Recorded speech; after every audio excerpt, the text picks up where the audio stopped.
Rather lads, welcome back to Kossi's Arsenal podcast. My name is Kossi. Good morning, good afternoon, good evening, wherever you are in all parts of the world. Welcome back to the channel. Welcome back to a brand new video. 90 Min have revealed Arsenal's transfer plans for the January transfer window for the summer, and also Mikel Arteta wants a player before January. So we are looking at a couple of midfielders that are out of contract currently, and we're going to be diving into all that. What are your opinions on this one?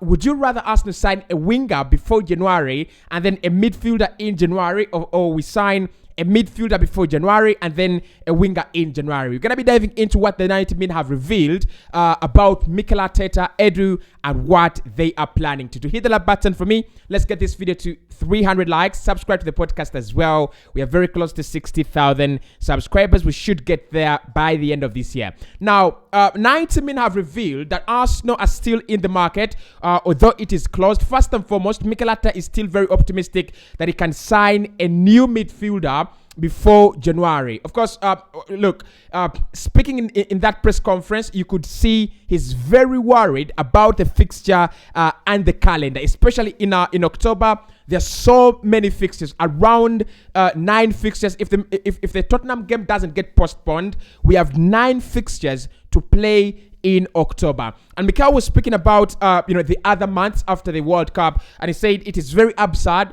that even after the World Cup, you don't get enough time to rest. Players are really going to be playing a lot of games. So 90 Min this morning revealed that Arsenal are working to sign a new midfielder.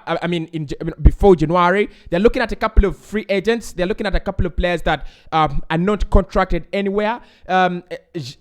Players like Xhaka have been offered to Arsenal already, former Lille Metropole player. However, Arsenal have not made any moves for Xhaka. I want to make that very, very clear. Arsenal do want to sign a new midfielder, but Xhaka is not a player Arsenal are in talks with, or we are not in talks with his representatives. We are only exploring the decision to sign him. So, according to 90 Min, we are working. With a couple of other possibilities. We are working on a couple of possibilities to see that we can get in a new midfielder before January. I think it's going to be very, very difficult because I've looked at some of the free agents on the transfer market and the available talents. I don't see any real quality. Actually, Xhaka is one of the players that you can even argue he's the best you can get currently. And at 27 years of age, I don't think Mikel Arteta is looking for that for that profile. You look at our transfer policy,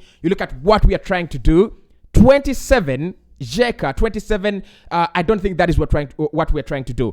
Our transfer policy in the last 2-3 years has been very clear, trying to sign in players from 19 to 24 to 25 to 26. The maximum age is 26. That is what we're trying to do. But the likes of Xhaka and a couple of other free agents that I'm looking at, they're all 27 and above, 27, 28, 29. But anyway, look, I think it would be a very good idea for Arsenal to get in a midfielder, in my opinion.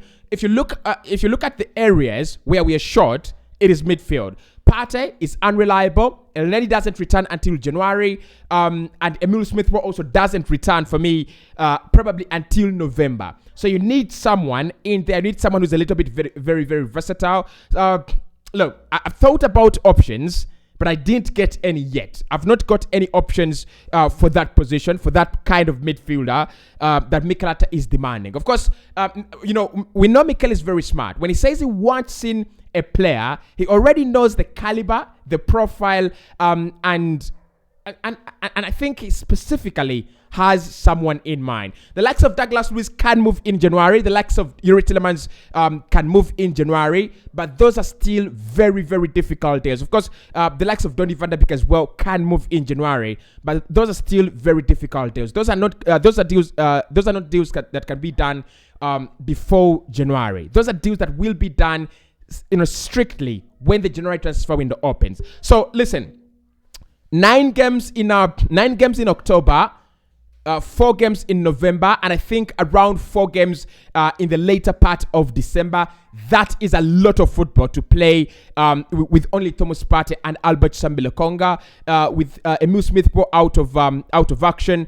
So that means Saka and Martinelli do not have any players to back them up, apart from Fabio Vieira and Marquinhos. I don't think Fabio Vieira is yet to come to the standard that we want him at. I think it's gonna be like Jack Grealish or Cancelo.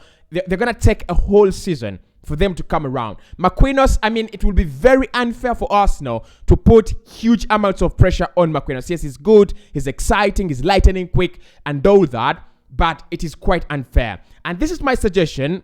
Although Mikel Arteta wants a midfielder before January, I would say the better thing to do is to sign a wide forward or a player that can play, across that forward line before January. Now that makes things a little bit even harder, because when I looked at players, when I look at forwards that are available on a free right now, I didn't get any decent names. Honestly, I really didn't get any decent names. I'll try to dig up more. I'll try to make some more research and see which kind of players we can get in that area. But for me, if Mikel wants a player urgently, it should be a forward. That is where our numbers are so scary. We are one injury away from getting demolished. If you have Saka injured, if you have Martinelli injured, you don't have a replacement. Reece Nelson is going to be injured for the bigger part of the season. I think Edin Ketia is more of a like-for-like replacement for Gabriel Jesus. No one covers for Saka now. No one covers for Gabriel Martinelli. Emile Smith-Rowe, like I said, quite injured for the better part of the season, the better part of the year now. So look, one player before January, for me, that should be a forward. But according to 90 Min, Mikel Arteta has already highlighted the need for a new midfielder, and let's wait and see what will be done. Now, in January, Mikel Arteta is focusing on a new wide forward. We are focusing on a winger. Mikhailo Modric topping the list in terms of rumors. Now, 90 Min do not specify again who Arsenal are going to go for, but they're saying Mikel Arteta is still adamant that the deal for a winger should be done in January. Now, if we want to go for a winger in January, that is quite interesting, because there's so many that can be done. There's so many deals that can be done in January. I think Wolves can give you Pedro Neto in January. Or even, look, I thought about this guy at Wolves, Hwang Hee-chan. I just love him. I just love Hwang Hee-chan. He's so good. But of course, Mikhailo Modric still leading that race for the wide forward. Look, it depends whether Arsenal will be able to pay 50 million euros for Mikhailo Modric. It also depends whether Shakhtar Donetsk will be out of the UEFA Champions League. So look, there's still a lot to process in that in that regard. But signing a winger in January is a very, very smart move if Mikel Arteta can get that done. One, you're looking at the turn of the Premier League season. You're looking at so many games. Actually, some of the first round games are going to be pushed over to next year. So you're gonna have game week 7 games in January or February. You're going to have our game against Manchester City pushed to February or January. You're gonna have some more games that we do not know that will be postponed. So that means you're going to have a very important set of fixtures that are going to be played at least with a 2 or 3 day space between them. You need a lot of squad depth. You will need a lot of squad depth next year. We will need a lot of quality next year. So getting in a winger is a very smart move. Depends again which kind of winger we get. Why I'm against signing a player before January is the quality. There are not so many quality players available, and I don't want Arsenal to go in for panic buys. The likes of Xhaka. I'm not really convinced about that guy. And I've seen some of you in the comment section telling me that Xhaka is a good player. Come on, guys, you know nothing about him. You know nothing. Many of you know nothing about this guy. You're just desperate that we don't have enough midfielders, and you want him in. And I also want him in. But I would be happy to wait until January to explore deals for Douglas Luiz, to explore deals for Yuri Telemans, and also to find out if we can sign, anyone, Tony van der Beek available, anyone that is quite decent, and other than going for panic buys. So for me, a winger is necessary. A midfielder is necessary. If we cannot get one, before January. Let's not force issues. Let's not force matters. It's all right. It's okay. Let's get in.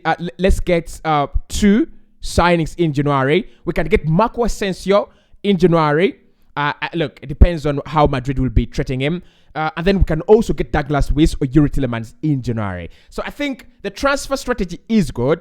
It is. We are trying to adapt to the fixture list. We are trying to adapt to whatever is happening. In the world of football, you can't stay behind. What I love about City is the squad depth. I think they are the only club in the Premier League that are not going to suffer issues of squad depth. Manchester United have already started. Marcus Rashford is out injured, so you can see the difference between Rashford and Cristiano Ronaldo already on the pitch, and the impact both have on the pitch, especially when it comes to Erik ten Hag and how he wants to play. So squad depth is going to be important.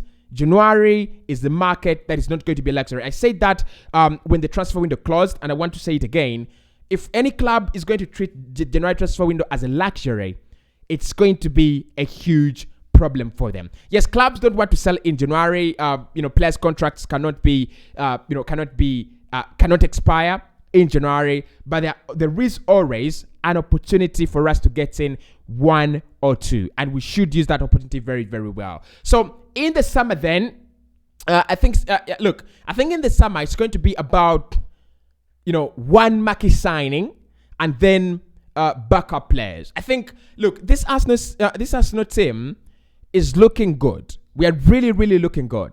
But again, when we suffer injuries, when we have players out injured, that is when we are exposed. I think we need someone at right back. I think we need someone. We need a centre back. We need a right back. We need another striker. Gabriel Jesus, Edin Ketia, that kind of partnership is alright, but there is a reason as to why clubs like Manchester City have Erling Haaland. So I think we need a striker as well in the summer, and a couple of other players. I mean, look, if we don't get a central midfielder, a decent central midfielder in January, he should be the priority. A central midfielder should be a priority for us in the summer, and also if we can get in a winger in January, we should get another winger in the summer. You look at Manchester City, they have Grealish, they have Phil Foden, they have Riyad Mahrez, Bernardo Silva can play as a winger as well, and then have Julian Alvarez. So they have as many forwards as possible, and that is the kind of squad we should have. Because what I've seen about FIFA, UEFA, FA, and the Premier League, fixtures, the more games there is to play, the more money UEFA makes, the more money FIFA makes. So I'm not expecting football matches and the football calendar to go back to normal and go back to football as usual. I am actually anticipating more football. For example, if you look at the new Champions League format that is going to be introduced in 2023-2024, it means clubs are going to be playing more games in the UEFA Champions League than the games that we've been seeing. Of course, you also have the likes of you have provisions for clubs like Arsenal to be included in the UEFA Champions League and things like that. So overall, what I want to say here, lads, is squad depth, a big squad with a lot of quality is going to be a necessity. I want to see how we plan for our summer. I want to see what Arsenal are really going to do in the upcoming summer, because the board has been built, the structure has been built, the foundation has been laid. What are we exactly going to do? What are we exactly going to do in the summer? I want to see that. Are we going to bring in only backup players? Are we going to bring in players like Jude Bellingham? Because look, there is a case for me for Jude Bellingham to sign for Arsenal. There is a big case for that deal. But anyway, so that is what we're planning to do before January, in January, and even in the summer. We might have another really exciting summer transfer window.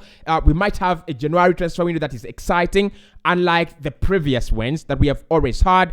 And of course, we are working to sign a central midfielder. Whether that is going to happen, whether all these transfer plans are going to happen, of course, Edu and Mikel Arteta are very, very picky. They don't want to sign players that are not on plan. They don't want to sign players that don't share the vision of the club. And of course, if you're going to sign for Arsenal, you have to be 100% committed and convinced to the project. So all that still, there is still a lot to still a lot to dive into. I'll talk much about the options we have before January. I'll talk about the wingers we can sign in January, and a lot of content still coming your way. See you soon.